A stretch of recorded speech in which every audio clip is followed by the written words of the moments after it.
So in our introduction and definition, as I said earlier, we need to use at least one definition, possibly two. The first definition we can use is around market failure. As you can see here, market failure happens when the price mechanism fails to allocate scarce resources efficiently.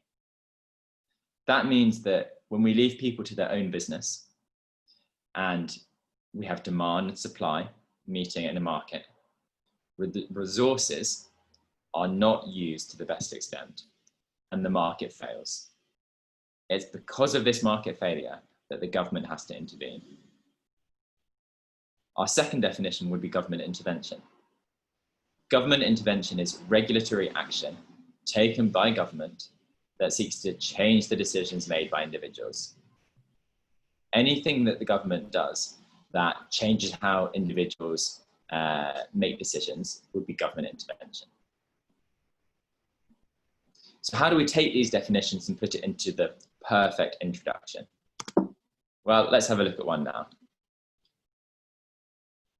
So you can see that the first part of this paragraph is the exact same as one of our definitions.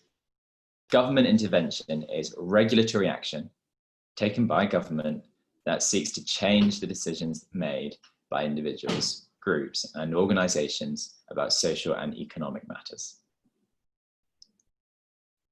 That can go right at the top. It's the first thing that examiners are looking for.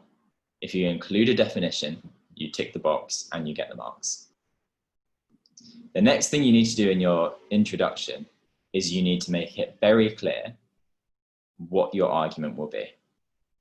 You should answer the question in the introduction as well as the conclusion.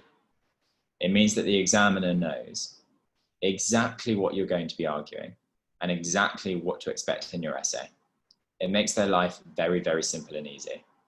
And this applies to GCSE, A-level, IB, pre-U, undergraduate and master's studies.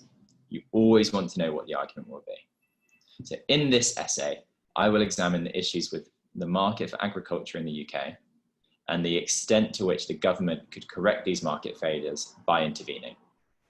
I will argue that government intervention is needed in some cases, but there are several factors such as cost and government failure that must be considered. When the examiner reads this, they know exactly what you're going to argue, and they know that you're going to answer the question.